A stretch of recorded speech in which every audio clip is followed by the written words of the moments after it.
UAM 뉴스 브리핑입니다. AAM, UAM, 드론 공유 서비스 관련 전세계 주요 뉴스의 헤드라인, 핵심 이슈 분석, 한 대의 칼럼을 담아 정기적으로 브리핑하고자 합니다. 구독과 좋아요, 알림 설정해 주시면 UAM 뉴스 브리핑을 보다 빠르게 확인하실 수 있습니다. 오늘은 먼저 주간 글로벌 헤드라인을 살펴보겠습니다. 나사가 조비의 S4 시뮬레이터에서 비행 테스트를 수행했다는 기사입니다. 이어서 아처가 2022년 연간 실적을 발표했다는 기사입니다. 버티컬에서 영국의 배터리 시설을 개장했다는 기사도 있습니다. 이 비톨에 있어 배터리의 중요성은 강조해도 지나침이 없겠죠. 2024년 파리 올림픽 전후 서비스가 기대되고 있는 볼로콥터 관련 기사도 참고해 보시죠.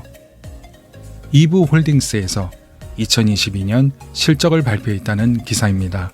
총 유동성이 4억 달러를 넘어섰기 때문에 2025년까지 운영이나 연구 개발에 문제가 없다는 주장도 포함되어 있습니다.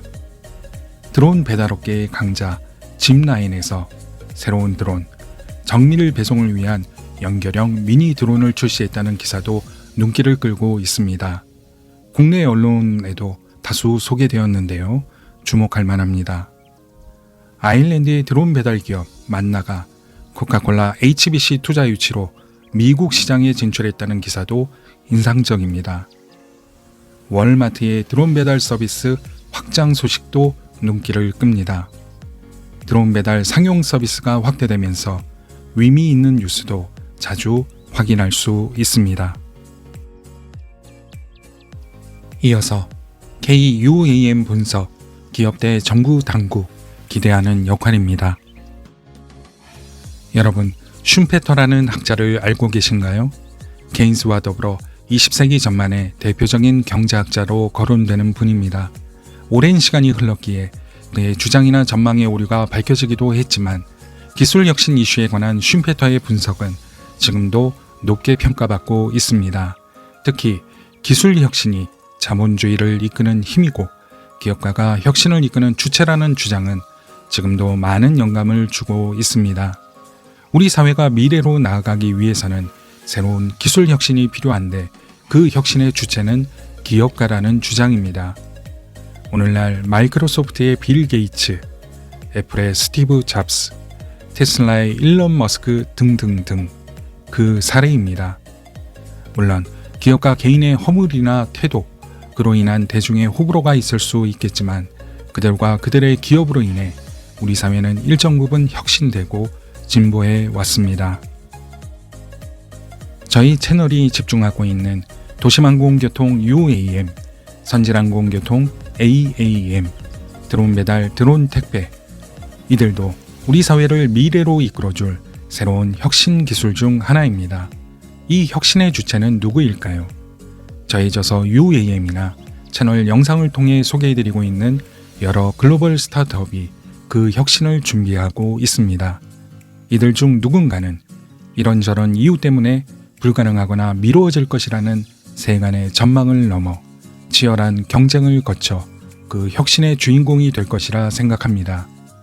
실제 드론 배달 서비스는 주요 기업들의 진화된 서비스가 최근 앞다퉈 공개되고 있습니다. 구글 윙, 짚라인, 플라이트랙스, 만나, 월마트, 아마존, 이들이 치열한 경쟁을 거쳐 그 혁신의 주인공이 될 수 있으리라 기대합니다.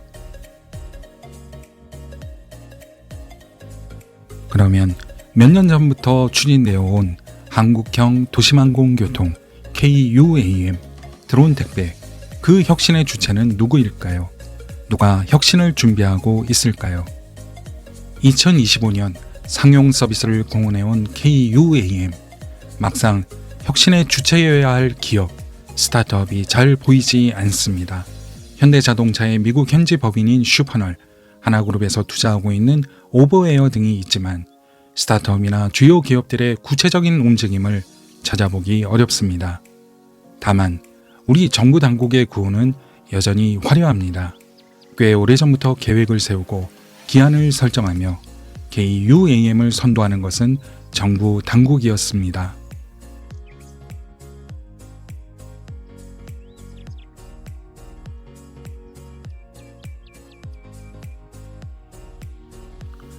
UAM 대비 기술적 난이도가 낮은 드론 택배 분야를 살펴볼까요? 이전보다 기업들의 움직임이 드러나기도 하지만 아직 혁신을 선도하는 주체는 기업보다 정부 당국으로 보입니다. 한국형 도시항공교통 KUAM의 혁신 주체는 정부 당국인가요? UAM 팀 코리아 등 민관 소통기구가 가동된다고는 하지만 왠지 주체가 정부 당국으로 보여집니다. 그간 구호는 요란한데 실체를 확인하기 어려웠던 KUAM. 혹시라도 실체를 확인하기 어려웠던 이유가 이 혁신의 주체여야 할 기업을 찾아보기 어려운 현 상황과 관련 있지 않을까요? 나아가 제자리 걸음을 반복해온 국내 드론 산업 현황과 관련 있지 않을까요?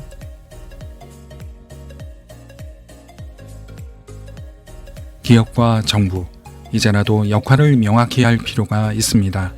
그간 지속적으로 UAM 사업의 필요성을 부각해온 정부 당국의 노력은 충분히 평가받아야 하지만 KUAM을 추진하는 주체가 계속 정부 당국으로 비춰지는 것은 어색합니다.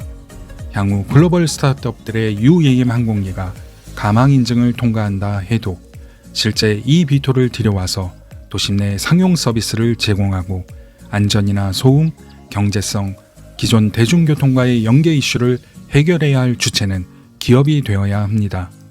혹여 안전이나 소음 이슈가 발생할 때마다 정부 당국이 나서서 이를 해결해 주거나 시민들의 반응이 예상보다 저조할 때 정부 당국이 나서서 서비스 제공자의 적자를 모두 메꿔줄 수는 없을 테니까요.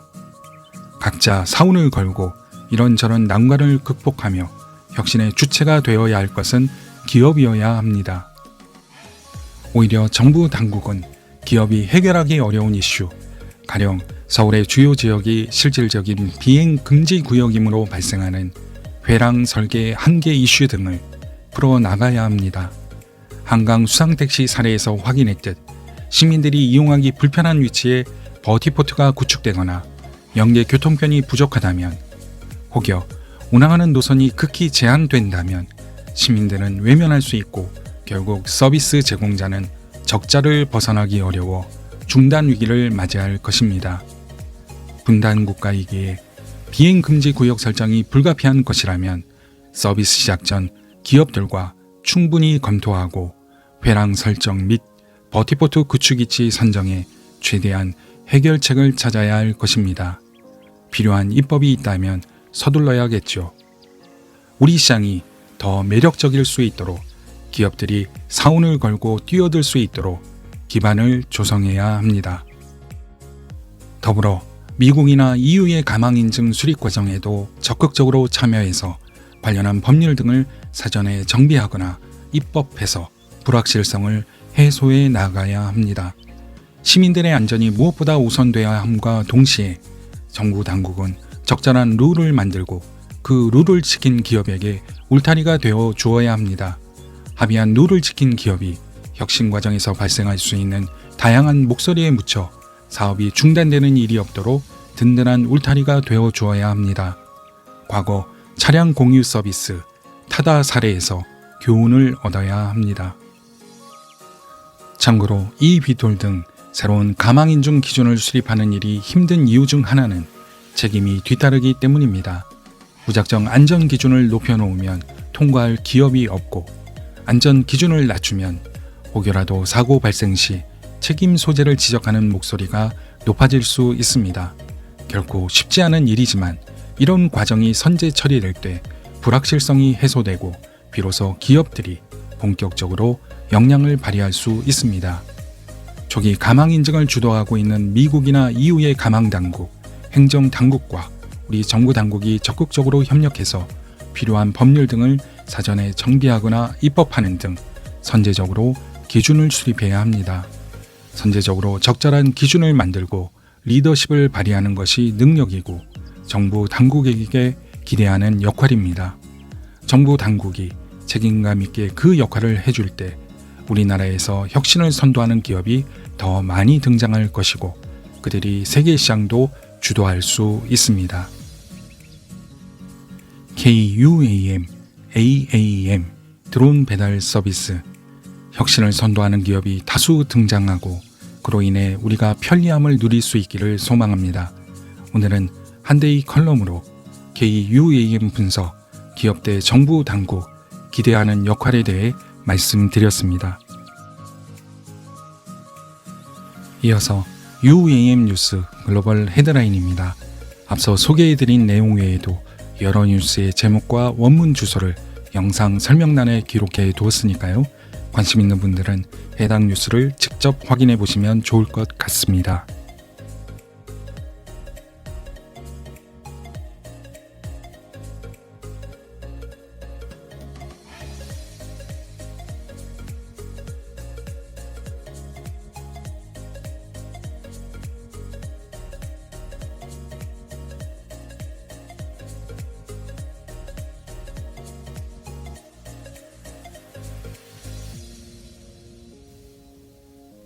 오늘 영상은 여기까지입니다. 시청해주셔서 감사하고요. 구독과 좋아요, 알림 설정해주시면 UAM 뉴스 브리핑을 보다 빠르게 확인하실 수 있습니다.